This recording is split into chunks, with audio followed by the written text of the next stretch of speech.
Yo, what's going on, guys? It's your boy Knights. I really still don't have an intro, so let's just get going. Today we're going to be doing my top 10 favorite games of all time. I've played a lot of games, and we're going to try to narrow it down to 10 today. Full disclaimer, yes, this is just my opinion. It's like my favorite games of all time, not necessarily the best objective games of all time. So we're just going to be going with what I think are my 10 favorite games I've played throughout the years. Rules before we get started real quick. It's going to be pretty much single player games only. If they have like a multiplayer component, like something like Dark Souls summons or like notes, like if they have a multiplayer component, it's fine as long as the game is predominantly single player. We're also going to be limiting it to one game per franchise. So for example, if there was a Mario game on the list, I would just be like, okay, what's my favorite Mario game? Oh, Mario Galaxy, boom, that's on the list. And as specific to me, I'm also going to be limiting From Software games to like their own franchise, because well, yeah, technically, you know, Dark Souls, Sekiro, Bloodborne, Elden Ring are all different franchises. For the sake of this list not being the Soulsborne list, I'm gonna make the executive decision to move them to being the From Software franchise. The games are pretty much just rated about everything about them: level design, gameplay, sound. It's just how much I love the games overall in general. And although I'll try to keep them to a minimum, if you see a game that you want to play, there will probably be some spoilers, so I'm just going to give a spoiler warning now just in case. Other than that, before we get started, we'll just do a couple honorable mentions real quick. My honorable mentions being Dishonored 2, The Witness, The Binding of Isaac, Celeste, Sonic and the Black Knight, Dungeon Defenders, if it counts as, it's kind of debatable if Dungeon Defenders counts as single player or multiplayer, but you know, throw it in there. Being a Dick. Seriously, this game's actually peak. I don't know why they sleep on it. And the honorary number 11 for this list will be Devil May Cry 5. Realistically, you can swap places like 11 through 9, and it's not really going to matter too much. But I specifically wanted some nostalgia picks on the list. So for now, at number 11, honorarily, is that even a word, bro? I'm tripping. My last honorable mention will be Devil May Cry 5. Very close to making the list. With that out of the way, I tried to keep the intro under like 3 minutes. We should be good. Let's get on to the big boys. Let's go. Number 10.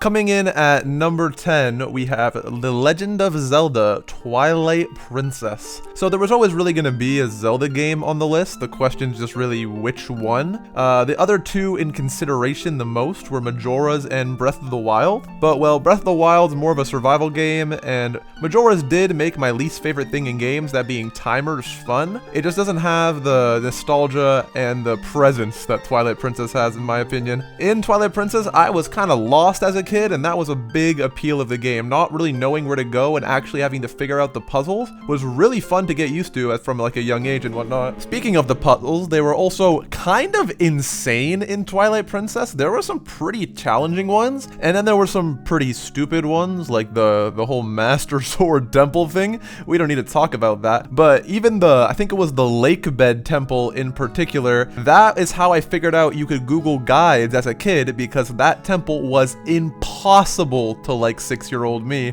Twilight Princess, in my opinion, has the best combat out of the Zelda games. You get all the fancy arts and stuff. You can become a wolf. Speaking of becoming a wolf, the game is also super edgy, which is kind of right up my alley personally. I know it's not everyone's thing, but that is my favorite design of Link, Zelda, and Ganon, and I am kind of sad they changed them in Smash Brothers, not gonna lie. I missed the Twilight Princess models. The other thing, the game has some insanely good bosses, bro. The final fight with Ganon was sick. The Dark Nut fight was sick. I think that's how you say his name. Most of the fights were crazy, and it really fits the whole May and Zelda theme of go to dungeon, get an item, and it just kind of looks cool with a good flair. There's the magic armor, you know, the good old days. It is by far my favorite Zelda game, so that is what's gonna take up number 10 on the list. Number 9.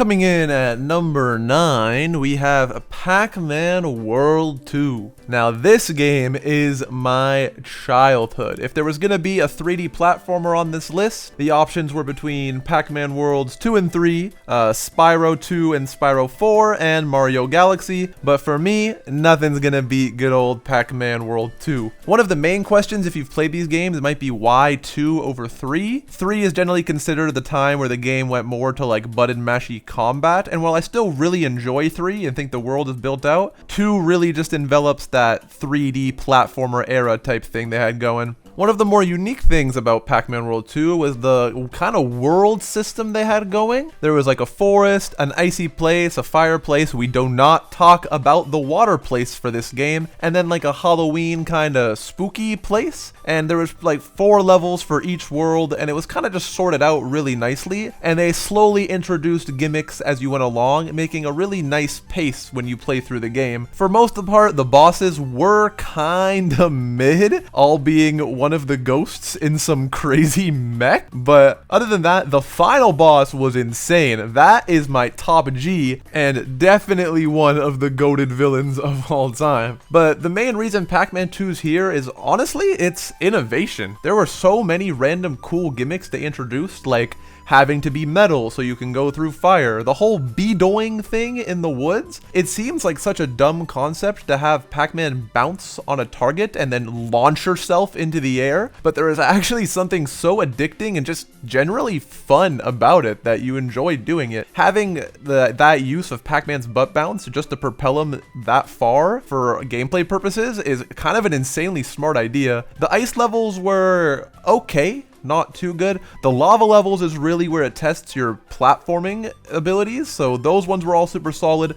The water levels are all, for some godforsaken reason, auto-scrollers, so we don't talk about those. And then the Halloween levels at the end kind of just test your abilities from everything you've learned so far. And then, of course, the final boss is peak, but we don't really need to talk about that more than we've already did. Overall, the gameplay is really where Pac-Man World 2 excels, just being a really good 3D platformer. There's also some cool bonus features like unlocking an arcade version of all the old arcade Pac-Man games for finding these tokens around the world. That was really cool. Some levels have alternate exits. There's a bunch of cool little polish that just makes the game really fun. And overall, one of the things I liked about it, especially as a kid the most, is the character of Pac-Man is just kind of the goat, bro. He gets his wife stolen sometimes. He has to go save the world. And this guy is just smiling and balling through all the stages. And well, they remastered Pac-Man World 1 recently, and I think it was pretty well received, so if we're getting a Pac-Man World 2 repack sometime soon, you can bet I'll be there, and I am waiting for the moment. So without further ado, let us move on to number 8.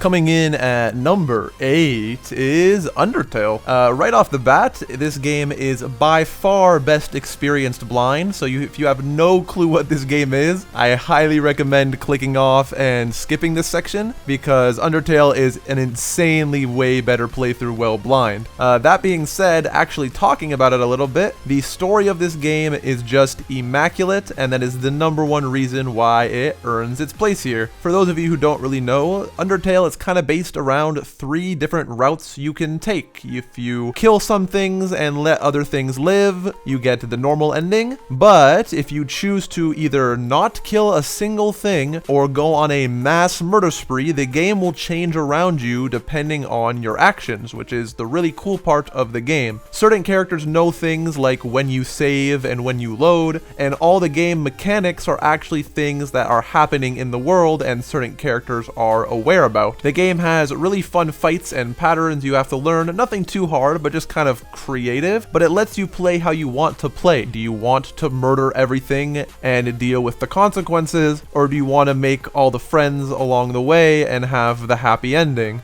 The characters in this game, specifically some like Sans and Asgore, are just amazingly well written and super nice to have around. And for me, specifically being a nice little Souls fan, there are some hard fights thrown in if you take a little bit more of a devious route, and any challenge is always up my alley, so I appreciate having the option. Another thing that I would be amiss not to talk about when talking about Undertale is the music. If you've been on YouTube in the past, since this game released, you've definitely heard Undertale music in the background of certain people's videos. It is inevitable, and if you've never played Undertale, you probably didn't even know you were hearing Undertale music, but it is ridiculously good, and definitely Toby, my boy, needs some respect for making that. Overall, Undertale is just a really cute, feel-good game, or a really scary game if you take the other option, but like, the game lets you do what you want and the world reacts around you, and as a gamer, really what more could you ask for? The game is reacting to your choices, so your choices matter, and that feeling feels good. Not to mention the story and lore you can pull up is crazy well written, so if you haven't tried Undertale, I tried not to spoil too much, but I highly recommend taking a shot at it.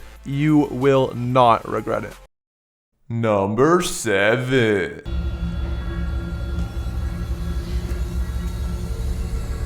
Where's everyone going? Bingo?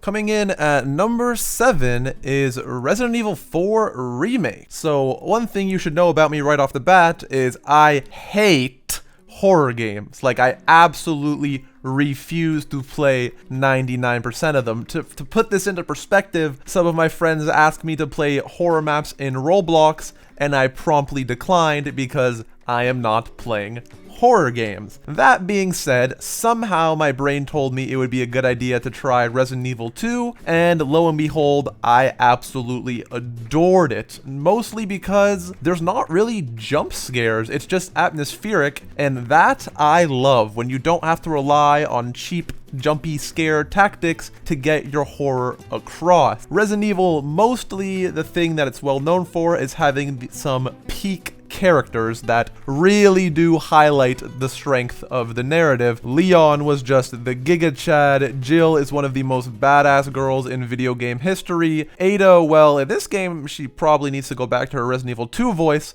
was Ada, so I mean, you know, bottom text on that one. But the characters are really so compelling in almost all the Resident Evil games, and it just highlights the good narrative. It doesn't carry the narrative because the narrative is good. It's campy and whatever, but it's funny and nice. But the characters are really just so high tier, it makes the whole experience that much better. And well, I played the original Resident Evil 4 as a kid. I did have some complaints with the controls, but lo and behold, in the remake, this game plays smooth like butter. It feels amazing. Leon controls perfectly, and not to mention Resident Evil 4 is less terrifying than Resident Evil 2, so I had a much better time. The progression in Resident Evil 4 Remake, or just Resident Evil 4 in general, is also insanely good. The bosses are very well paced. You get resources kind of as you go. Like, there's more than there's snipers eventually, ARs, rocket launchers, and it just keeps building and building up into this weird climax where you're guns blazing Rambo at some weird priest. I don't know how Resident Evil makes that feel natural, but they do, and it is an amazing feeling. The puzzles in the game were a nice touch, but I personally thought they were a little too easy. I think some of the puzzles in the older games were a bit harder, and they could have gone back to that a little bit. Making Ashley a good character was an insanely good addition to the remake, and the section where you actually play as Ashley was really cool and also fun to watch my friends react to. And one thing I really should praise now that this video is being made after is the, what was it called? Separate Ways DLC. Also really good, pretty much just a free other playthrough. Playing as Ada feels just as smooth as playing as Leon, and getting that little bit of extra story is always welcome. So overall, somehow I ended up liking horror games, and Resident Evil 4 Remake takes the number 7 spot on the list. Number 6.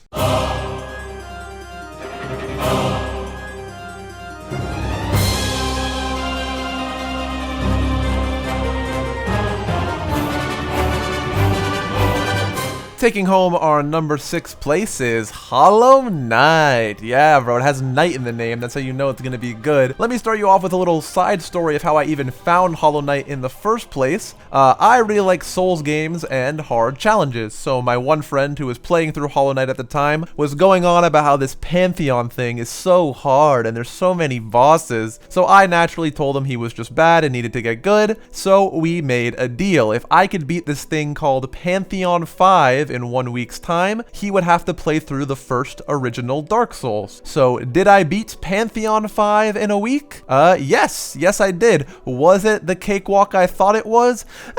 Not so much. To be fair, 95% of the time was on this guy, the other 5% was the rest of the game.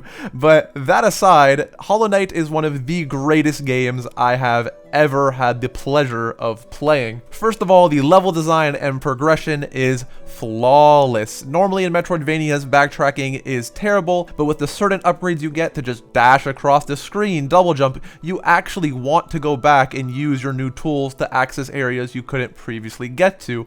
The main draw of Hollow Knight for me, the bosses, the things I spent hours grinding for that terrible week, were amazing. Some of the bosses in this game are just peak. Lord Grim or whatever, amazing boss. The guy I spent way too many hours to count on, unironically probably my favorite boss. The Three Sisters, oh my god, beautiful boss. Not to mention, a lot of this game has DLC that is entirely free. The entire Grim Troop part of the game, which is just a little DLC with one of the most peak bosses in video game history at the end, entirely free. And the main draw to the DLC, at least for me, is the God Home expansion. What this is, for those of you who don't know, is pretty much just a DLC where you have to boss rush every boss in the game, but it also kind of gives you a training mode where you can try infinitely and get better at the bosses. Personally, I think every game should have a God Home feature. If the Dark Souls games had it so I can just replay the bosses for footage and whatnot, my life would be a lot easier. Thankfully, Sekiro has it, but I think every game that has some form of focus on boss fights really needs a feature like God Home, and the God Home DLC is one of my favorite things that Hollow Knight ever has, and a peak gameplay decision, personally speaking. But the main draw of Hollow Knight is just, it's fun. It's kind of like a 2D Souls game in a way. You get upgrades, you can unlock new areas, the music is perfect, the scenery is beautiful.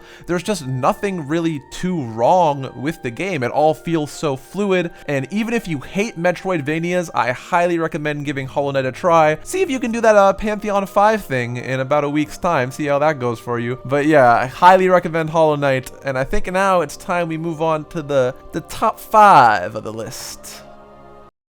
Number 5.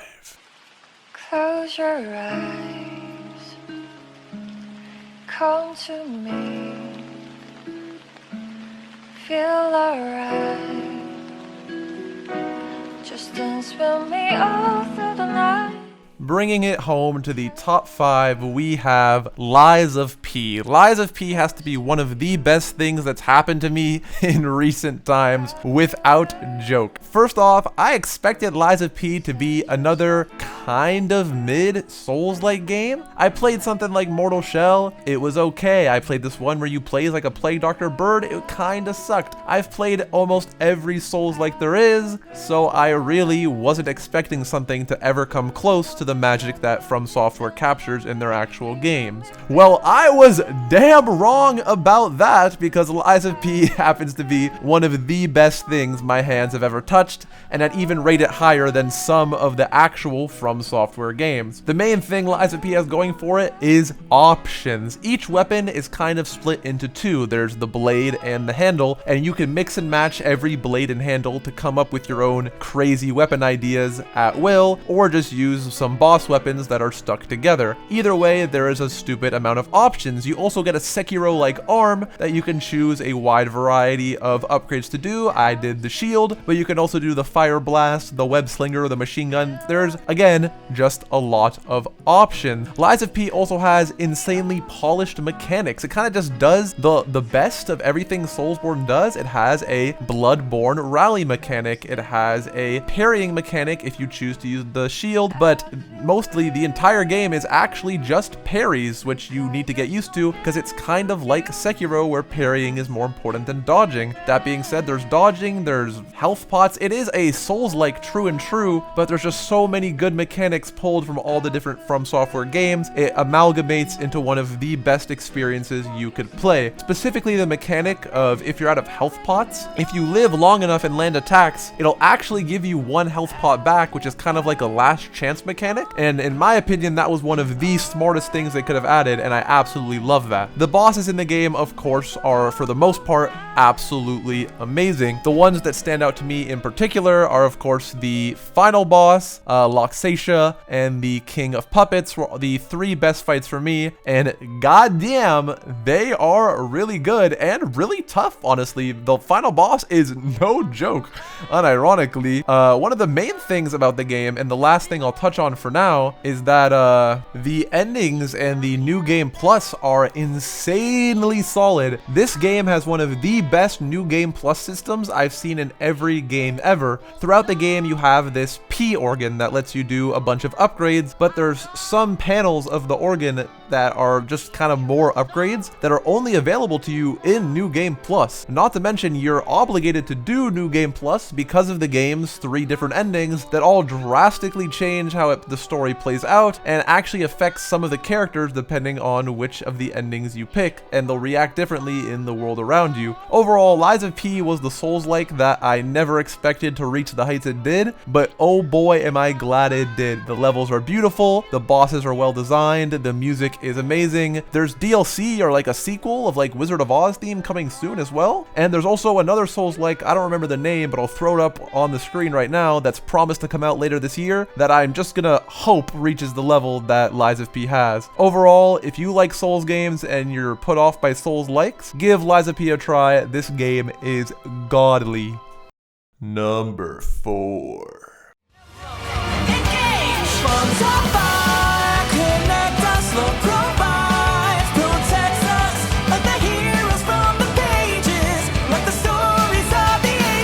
Coming in at number 4, we have Fire Emblem Engage. I am one of the biggest Fire Emblem fans there is. I love strategy and tactical thinking, so the question was really which Fire Emblem game was going to be on this list. Three Houses, Awakening, Fate's Conquest, Path of Radiance, it was really close. But overall, the newest entry in the series, Engage, actually sold me pretty hard, which I know is an unpopular opinion in the Fire Emblem community. The story is the biggest complaint the game gets, and yeah, it's nothing to write home about, but it's just kinda simple and cute with a couple of obvious twists if you've ever played a Fire Emblem game before.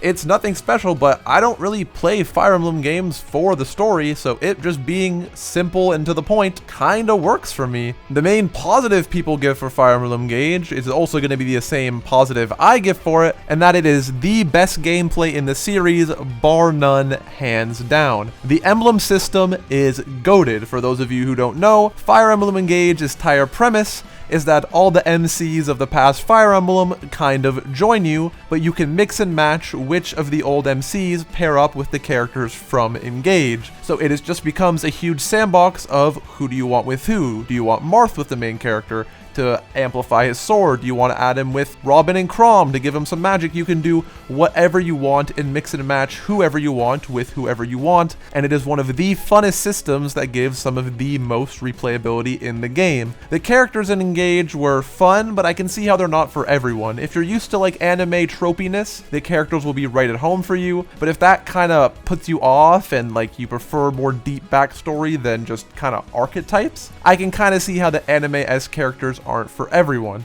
Gameplay wise though, the game is amazing. The levels in this game are some of the best in the entire series in my opinion, and they are just really fun to strategize through and use all the tools at your disposal to get around. The main reason that Engage takes the cake for me is just the amount of creativity and stuff you can do, like challenge runs. You can do a bunch of stuff. You can do no emblems. You can do emblems that are mismatch, like bow things on mages. Like you can do so many things with the emblem system. And for me, I've played all the Fire Emblem games, so having the main characters there, that little nostalgia boost they went for the anniversary, I'm not gonna lie, it kinda worked. Sorry for the email sound. But having Marth by my side, Camilla, Robin, Chrom, it feels cool. Seeing my boys fight with Ike duo, it's just nice. So the emblem system, the amazing gameplay, and the crazy good level design, if you have any love for strategy games or critical thinking at all, I highly recommend Fire Emblem Engage.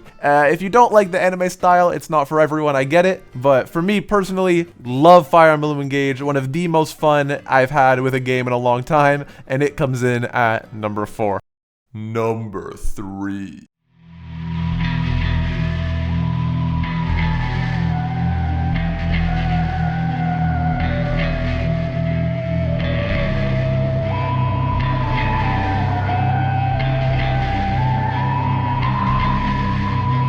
Coming in our number 3 spot on the list, we have Outerwilds. First off, just like Undertale, play this game blind. If you have any interest in space exploration and knowledge checks, play this game blind, click off right now, go buy Outerwilds, you will not regret it. But for those of you who want a little bit more, let me talk to you about some Outerwilds. The main premise of this game that my friend sold me on it with is there is no natural progression like there is in other games. There are no power-ups, there are no upgrades, there are no character-specific things. It's just your knowledge about the world. Technically, if you know what you're doing, you can start the game and beat it in 3 minutes because you know how the world works. The whole premise is that there's an alien race that you just got a decoder for, and you have to go try to figure out what the alien race was doing. But other than the planet that you're on that's kind of similar to Earth, you don't know anything about the other planets or how the universe interacts with itself, so you need to learn to progress the game, but you're only limited by that knowledge. If you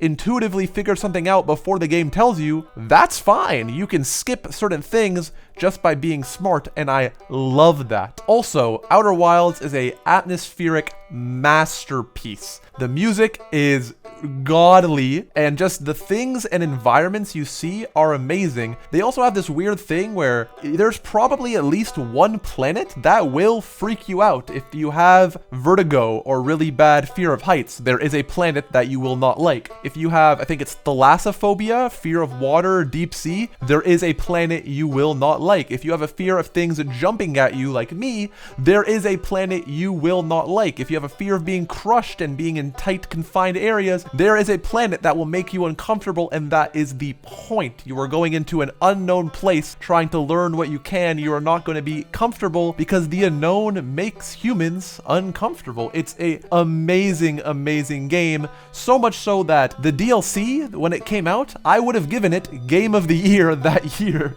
The DLC for Outer Wilds came out in 2021, and the only competition was Resident Evil Village and Guilty Gear Strive, in my opinion. For reference, to touch on the DLC a little bit, the main game kind of conveys you knowledge by reading. You decode what the aliens say, you learn something in a cryptic way, and you apply it. The DLC just shows you stuff in pictures. There's slide reels. You go through them, and you just kind of have to learn by seeing, and in my opinion, the DLC was better than the base game, which is already an insanely high bar. Overall, Outer Wilds is just a masterclass in video game design and teaching the player without directly telling them. Your knowledge, your creativity, your ideas, your understanding of the world around you is the only thing in the game that really matters. And figuring out all the puzzles and figuring stuff out yourself, the click moments that you get when you finally understand how something works and you can go back and apply that knowledge, that is insane dopamine rush to my brain, and it is something I cannot replicate. So please go play Outer Wilds, and it comes in at number 3. Number 2.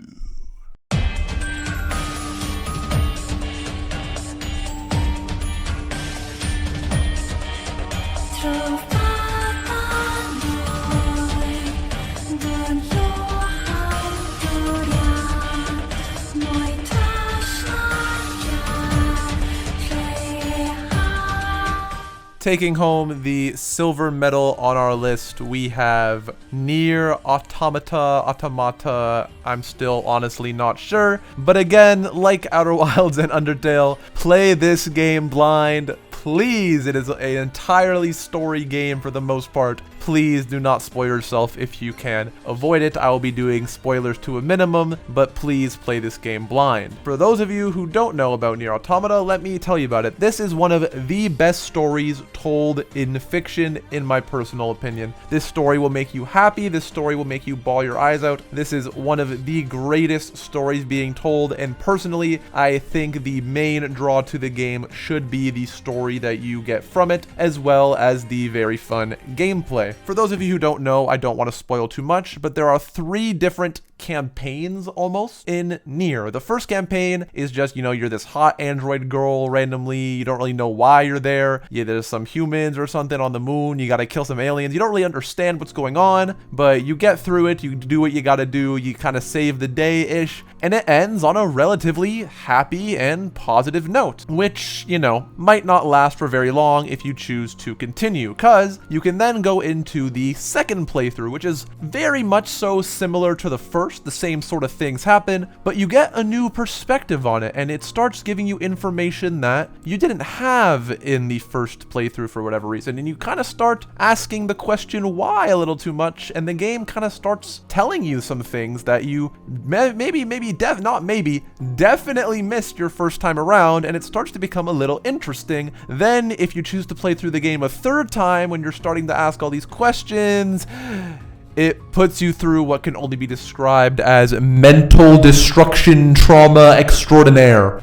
But yeah, the third campaign is, it's something of legends, that's for sure. On the gameplay side of things, this game has insanely good amounts of customization. There's a bunch of different weapons. You can have 2 equipped on your main character, 2B. You can have swords, swords, spears, fists. Honestly, you can have a lot of different things, and the game freely lets you mix and match what weapons you want to combine, and the weapon system is pretty fun, pretty similar to a Souls game, honestly. Another thing that NieR does amazing is they kind of go hand in hand. It is the music and the level designs. NieR music is one of the most tranquil things that the human ear could listen to. I'm probably playing some in the background right now. NieR music goes crazy, and it perfectly complements the absolutely stunning levels that NieR presents. Even something as simple as a forest just looks so pretty in this game for some reason. The amusement park is obviously my personal favorite. I know it's a lot of people's personal favorite, but things like the lunar tier field, the amusement park, some of the levels in the castle towards the end, some of the stuff in part 3 I don't want to spoil, it all looks and feels beautiful, and you really get yourself immersed in the story. If you're someone that can put yourself in the shoes of these characters, you are going to have an amazing experience. Overall, NieR is something that I wish I could experience again completely blind. The story is absolutely touching. 9S did nothing wrong. It's just a story that's absolutely going to draw you in if you can try to understand what's going on and pick up on all the context clues. NieR is one of the best games I've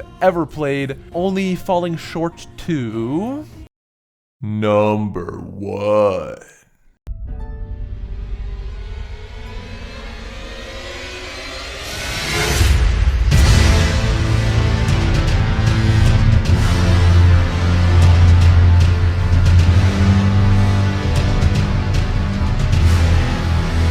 And taking the crown in our top spot and my currently personal favorite game of all time, Elden Ring. Ooh, let that one sink in there. This game is pretty much my childhood dream. As a kid, I was like, dang, I'm gonna make a game where there's a open world where you can explore crazily cool areas and pick up a bunch of stuff hidden in different corners of the world. Yeah, they just made that, and it's about as good as I imagined as a kid, if not better. Elden Ring has a bazillion weapons, a bazillion spells, incantations, summons, maidens, and you can just mix and match everything, and it all culminates into one amazing game that I didn't give a spoiler warning for this one because I can't spoil Elden Ring. There is just, it's a game with infinite content and you can just do so much. The game is so replayable, but let's focus on the best thing and the thing most people come to this type of game for, the bosses. Every boss, okay, not every boss, most bosses in Elden Ring are fun but fair, and that is kind of the foundation that FromSoft built their games on. You want something that will challenge you, that will push you, that you can learn, but at the end of the day is fair and you can probably no-hit the fight with enough attempts. There are a couple bosses in Elden Ring, don't get me wrong, that are on a bit of the more bullshit side, but those bosses aside, there are also the GOATs, and this game has its fair share of amazing fights and some of,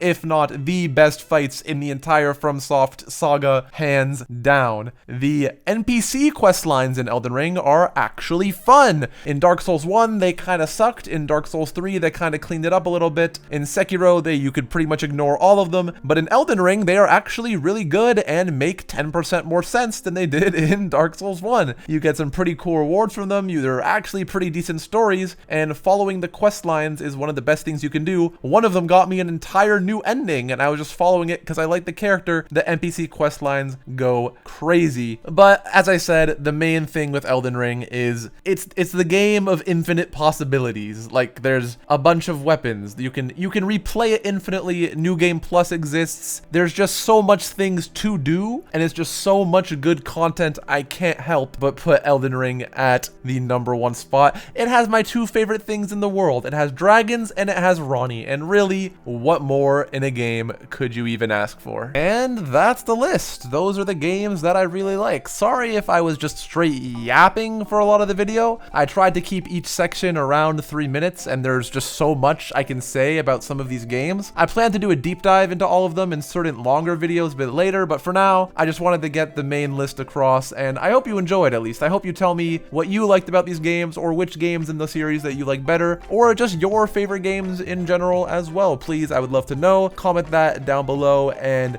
lick that subscribe button. I couldn't really think of anything. But anyway, thank you all truly so much for watching, and I will see you all in the next one. Have a good night.